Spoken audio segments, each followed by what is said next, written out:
A partir de agora, passando a limpo as notícias do dia no Brasil e no mundo, está no ar o Jornal do Boris.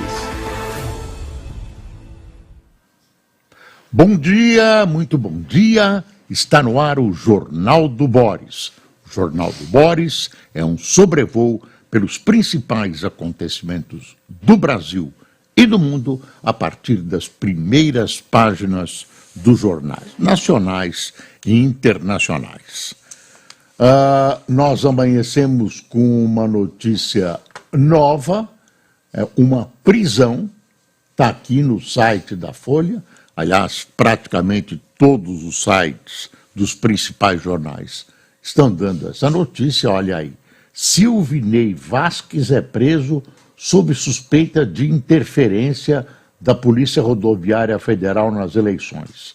Ex-diretor do órgão é alvo de mandado de prisão expedido pelo STF. Operação apura bloqueios nas estradas num segundo turno. Aí a Folha mostra em 5 pontos o que pesa contra Silvinei Vasquez, diretor da PRF sob Bolsonaro. Olha, estatisticamente, essas acusações não se confirmaram. Houve um contingente enorme de eleitores que não conseguiu votar. Isso também está colocado na CPMI,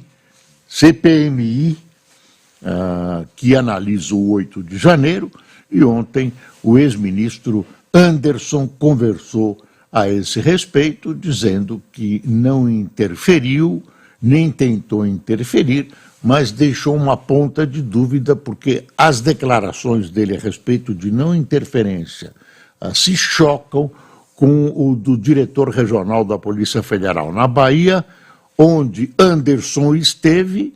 Diz Anderson que para cuidar, para verificar obras da nova sede da Polícia Federal ali, e o seu colega, o diretor regional da PRE, da Polícia Federal, diz que o Anderson, ministro, né, depois ministro, que está preso oficialmente, está em liberdade vigiada na sua casa lá, todo devidamente com a perna parametrada. Ele disse, o regional disse que ele foi lá para dizer que estava preocupado com as fraudes e tal, e que, no fundo, se a Polícia Federal fizesse uma fiscalização, ele acha, o regional, né? Isso poderia tirar votos do eleito Lula, teria muitos votos lá, seria uma maneira de obstaculizar votos. Bom, mas isso é outra história. Vamos ver como é que vai se desenvolver esse tema ontem. Então, Silvinei Vasquez preso. Vamos para o Globo de hoje, Globo de hoje. Cúpula termina sem acordo sobre desmatamento e petróleo. Líderes acertam defesa conjunta da região, mas não defendem metas concretas. Colômbia critica Brasil sobre exploração de óleo e gás. Olha, foi uma reunião, algumas conclusões foram extraídas, fizeram um comunicado final, né, os 8 países. Agora, esse comunicado final consubstancia uma série de regras, um tanto quanto óbvias, porque as questões principais, que seriam desmatamento zero, que é meta do Brasil, e a questão petrolífera, explora ou não explora petróleo na região, especialmente no que chamam de Foz do Rio Amazonas, mas é longe da Foz do Rio. Isso não ficou resolvido, ficou suspenso, e ainda houve uma manifestação do presidente da Colômbia, colocando em questão essa coisa o telefone está tocando, está me atrapalhando. Colocando em questão essa questão do petróleo, ele é contra qualquer exploração. Agora, a resultante final de tudo isso, você não imagina que a conferência fracassou, ela foi coroada de êxito. Primeiro, foi uma tomada de posição conjunta dos países que têm em seus territórios partes da floresta amazônica, mas politicamente deu a Lula um palanque. O palanque internacional. A foto do Lula, né, que está aqui, acho que na Folha de São Paulo, vou te mostrar. Essa foto internacional, né, é uma glória para o presidente Lula, que tem especial gosto, né, tem especial tendência política da projeção internacional. É uma fixação do presidente. Então, uma foto dessas publicada na imprensa internacional, graças a essa conferência, é um ganho político interessante. Lula vai perante a população mundial, perante os governos europeus, americanos, etc., assumindo uma posição de liderança da América Latina sobre a questão do desmatamento. Bom, essa é a reunião de cúpula, e a cúpula termina sem acordo sobre desmatamento de petróleo. Na foto está aqui o presidente da Colômbia ao lado de Lula na cúpula da Amazônia. Mas, política, eu não sei se isso vai ser cobrado mais tarde, os efeitos disso, quando chegar o momento do prazo que o Brasil se deu de desmatamento zero na Amazônia, que não é fácil. Agora, ninguém quis dar prazo, nada, não marcaram nada.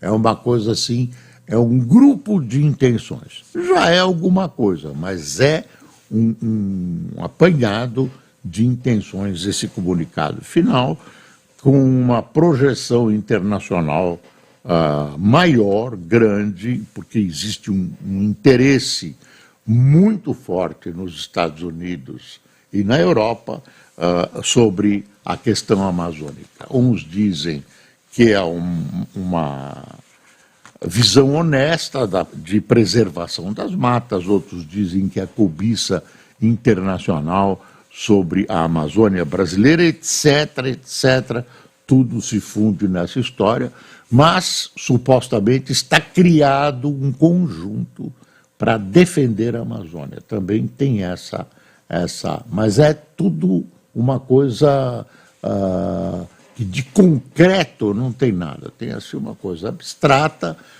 Vamos defender a Amazônia em conjunto. Aí quando você entra nas medidas, não tem medida nenhuma, apenas intenções.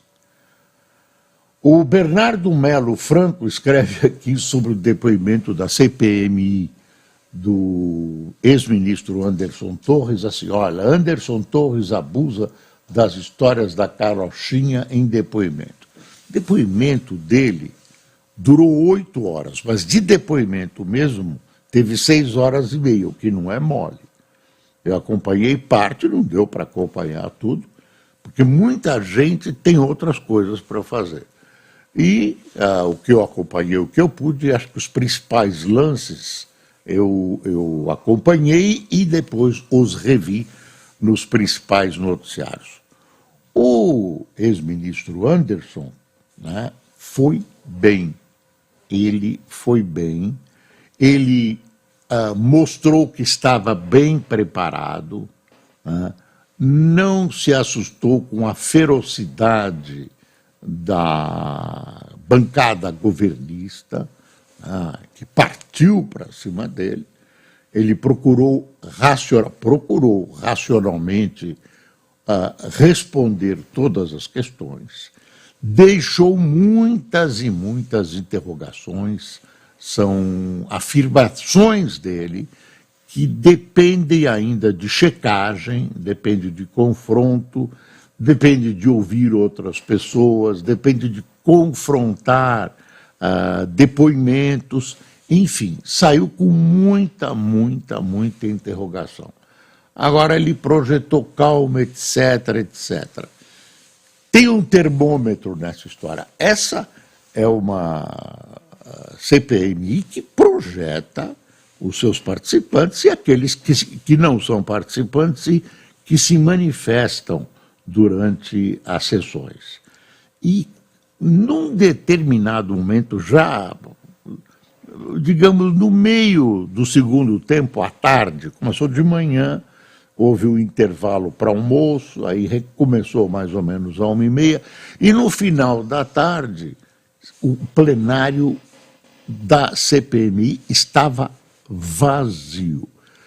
Estavam apenas os bolsonaristas, né, que fizeram loas, teceram loas, elogios ao ex-ministro e pouquíssimos adversários, pouquíssimos governistas. Ainda falta muita coisa, por exemplo, tem que ouvir o pessoal do governo. Sobraram dúvidas sobre atitudes, ações do pessoal do atual governo. Esse general G. Dias tem muito a explicar, tem muito a dizer, né? O grupo dele serviu água aos invasores. A Polícia Militar de Brasília, do Distrito Federal, tem também explicações a dar. Enfim, o ministro diz que não recebeu os avisos dos devidos órgãos do que poderia acontecer. Existe lá, um deputado leu um dos relatórios, o relatório é muito completo, advertindo para o que possa acontecer. O ministro disse que esse relatório chegou depois da saída dele naquele dia do ministério e ele saiu para viajar para os Estados Unidos, né? Ele viajou porque não sabia, não tinha informação dos riscos que havia na manifestação, etc, etc. Eu estou colocando para vocês de maneira rápida e tal, algumas coisas que aconteceram, mas a conclusão é essa. Não foi conclusiva, estou repetindo, sai com interrogações, apesar do pessoal governista dizer que ele foi mal, ele não foi mal, ele foi bem. Muitas das afirmações dele carecem de provas ainda, isso vai ser investigado, etc, etc. E se você quiser fazer uma previsão de como está indo essa CPI, não é possível ainda. Falta uma grande parte, né? Falta, digamos, metade dos depoimentos. A parte que se refere ao governo Lula, né? Há algumas omissões, né? Precisa conversar com o ministro da Justiça, com esse general G. Dias, enfim, tem coisas ainda a serem confirmadas, aferidas, checadas. Pronto, aí fica em suspenso, né? Fica em suspenso. Eu fico com uma pergunta, será que vai dar alguma coisa? Bom, tem outra CPI, que é a do Sem Terra, das invasões, e essa CPI chamou o chefe da Casa Civil, Rui Costa, que foi governador da Bahia, onde houve muitas invasões.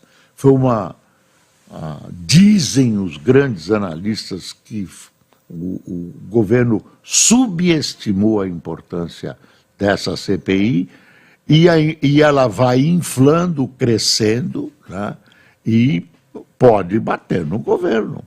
Lula tem suas óbvias ligações com o movimento do Sem Terra, levou aí um dos chefetes do movimento na sua viagem, né?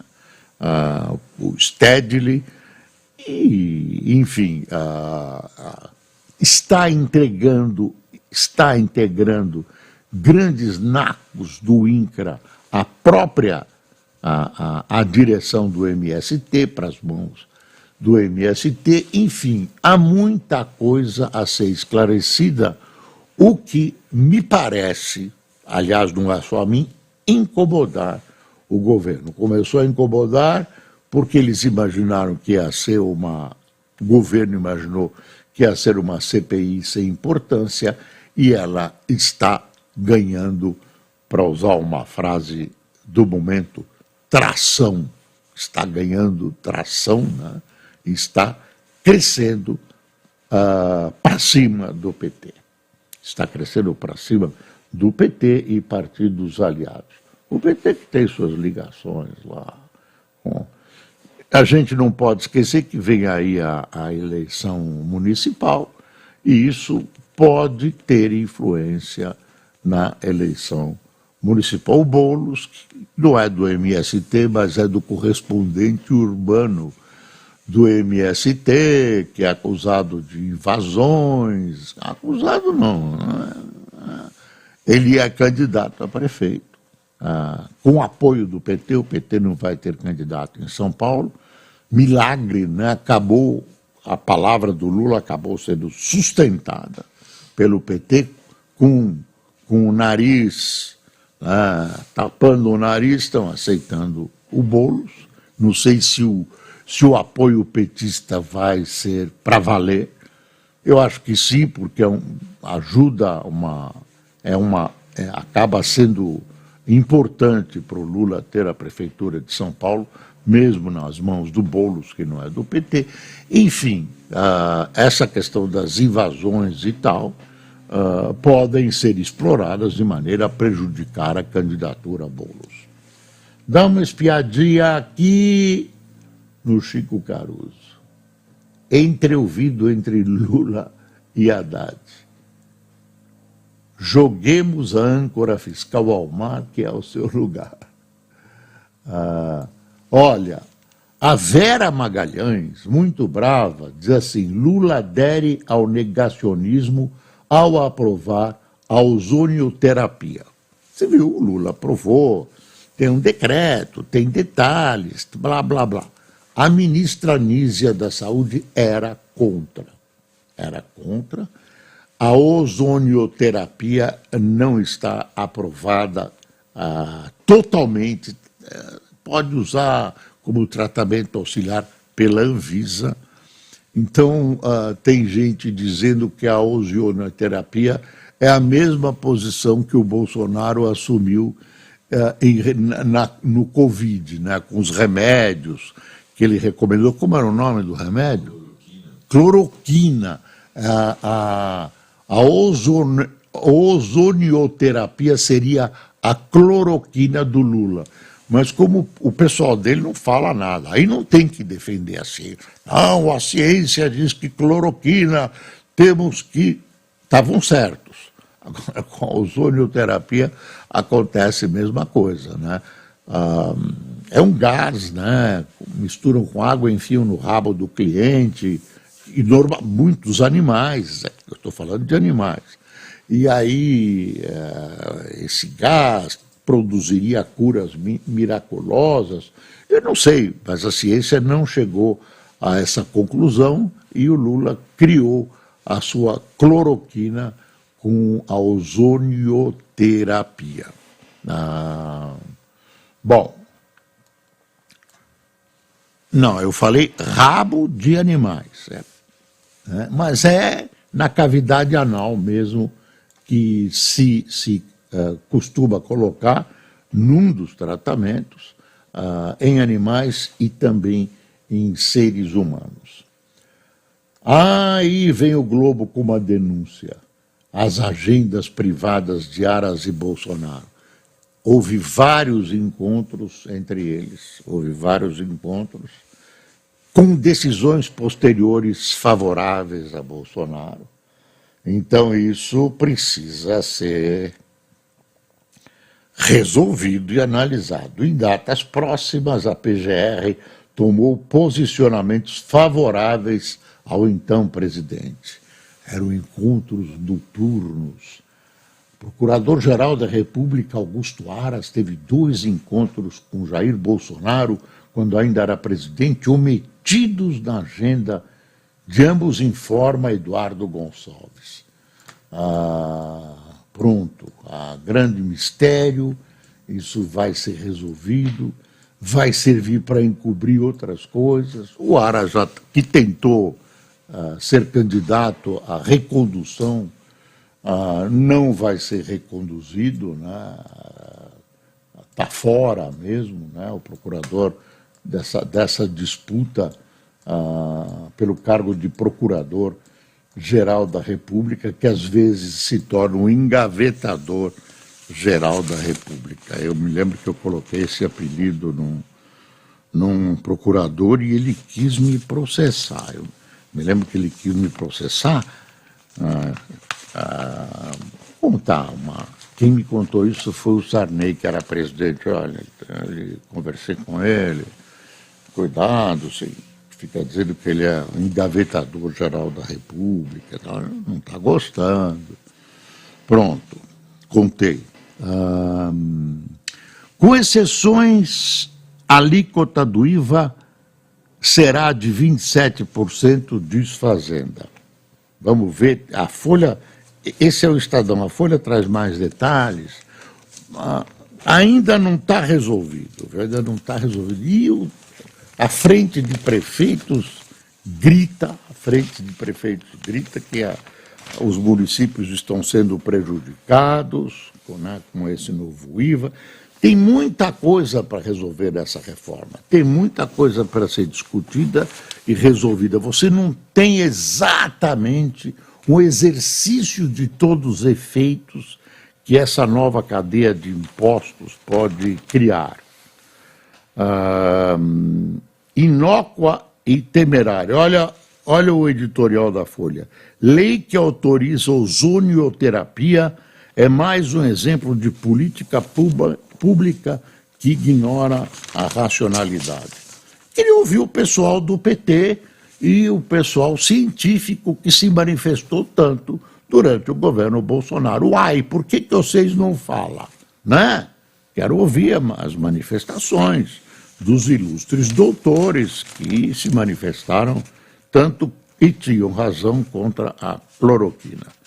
Olha para onde vai o seu imposto. Partidos articulam fundo eleitoral recorde, que é o fundo para as eleições, né? Haddad propôs trava para fundo não passar de 5 bilhões em 2024, para fundão não passar de 5 bilhões em 2024, mas há movimento para superar esse limite. 5 bilhões. Você já imaginou o que dá para fazer com esse dinheiro gasto em campanha eleitoral? Esse pessoal devia, cada partido, coletar dinheiro junto aos seus fãs, aos seus apreciadores, né? E ter dinheiro para a campanha. Não, é dinheiro público, né? Eu não tem gente que gosta do sistema, acha que o sistema acaba sendo anticorrupção, porque os partidos não precisam mais de dinheiro particular, de empreiteiras, etc, etc. O fato é que eles continuam pegando dinheiro particular e tem esse fundão vergonhoso. Esse fundão é uma vergonha. Isso é uma vergonha. Isso é uma vergonha num país que passa fome, num país que os deputados vão para a tribuna gritar contra a fome e depois, sem exceção partidária, vão lá pedir mais dinheiro para as campanhas eleitorais. O Hélio Gaspari, que é um jornalista do qual eu sou admirador, faz um artigo sobre o governador Tarcísio na pedagogia da enrolação. Diz que o Tarcísio sabia muito bem das consequências dessa coisa de imprimir, não imprimir. Ele recuou. Agora ele vai dar apostila para quem quer, a apostila fez um mix aí, está saindo, tirando o músculo dele da reta, porque ficou mal, né? De repente veio essa ideia de trocar por essa modernagem de TI, né? Tudo no computador. Ia ter que, olha as despesas, ia ter que comprar computador, ia ter um monte de despesas novas, ia ter que equipar, os jovens nem todos têm telefone, o telefone muitas vezes não tem internet, ia precisar né, de uma infraestrutura fantástica. E com um agravante, não estou fazendo nenhuma insinuação, tem um agravante que é um agravante que tem caráter moral e político, que o secretário da Educação de São Paulo participa do comando de um grupo fortíssimo que já forneceu para o governo até de comércio digital. Então,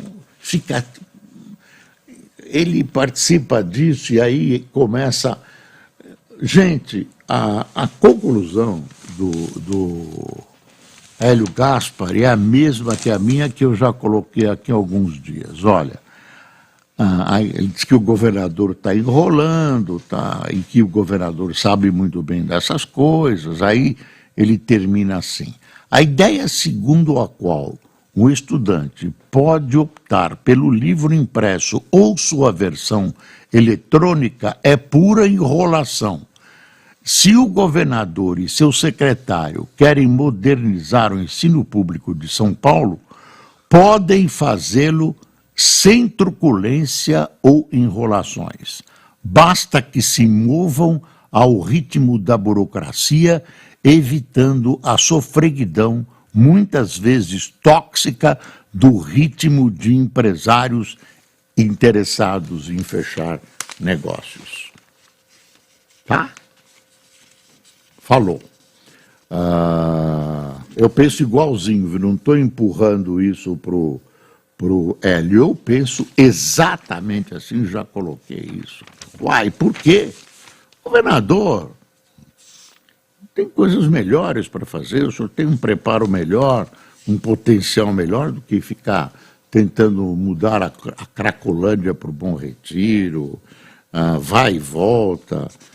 Eleitos por São Paulo usam verba para viajar a seus estados. Rosângela Moro diz que gasto tem relação com sua atuação. Tiririca não responde. Crise argentina não freia a candidatura presidencial de ministro, crisérrima na Argentina. Sérgio Massa, candidato do governo, né? E de repente tem uma foto dessa aqui embaixo, ó, tá vendo? Aqui, ó. Isso é uma foto de um comício. Assim, postulante da ultradireita, a Casa Rosada reúne milhares em comício. Apoiadores de Javier Milei em ato que encerrou a campanha do candidato em arena multiuso em Buenos Aires, na Argentina. Belarus faz exercícios com mercenários perto da Polônia, né? Republicanos testam em Ohio estratégia nacional anti-aborto. Nelson de Sá manda uma pergunta. Cadê o dinheiro da Amazônia? Perguntam veículos europeus. O dinheiro americano de Belém o noticiário americano de Belém abriu com enunciados como líder brasileiro espera que cúpula da Amazônia traga de volta as proteções de que o mundo precisa. Cada país defende os seus interesses de seus grupos de interesse. Governo vai ter que rever meta fiscal de 2024, diz relator da lei orçamentária. A reforma tributária terá alíquota até 27%. O governo quer descontar da meta 5 bi do PAC. Vão tirando da meta, né? O que precisa vão tirando da meta e a meta vai definhando. A meta, temos uma meta. O governo quer descontar meta de 5 bi do PAC. Aí não tem dinheiro para o PAC. O Lula quer porque quer o PAC. Tem razão, tem um bom modelo de juntar as obras num pacote só.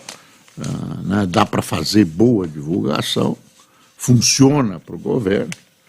E só para terminar, vacas amigas do clima são criadas para arrotar menos metano.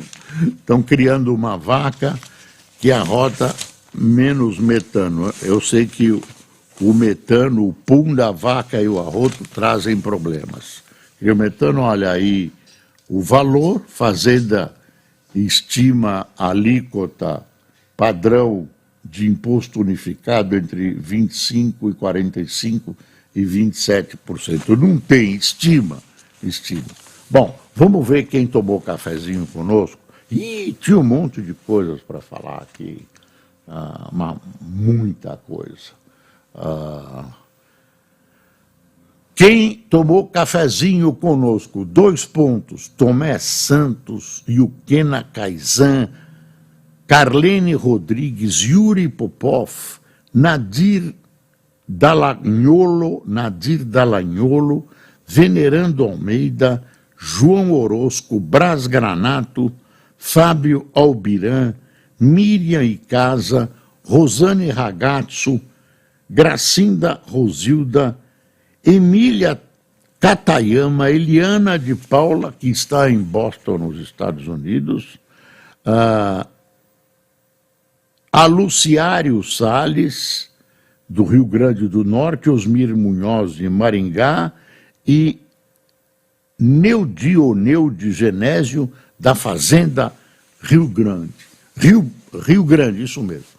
Pessoal, muito obrigado por sua atenção e lembre-se, é preciso passar o Brasil a limpo. Bom dia.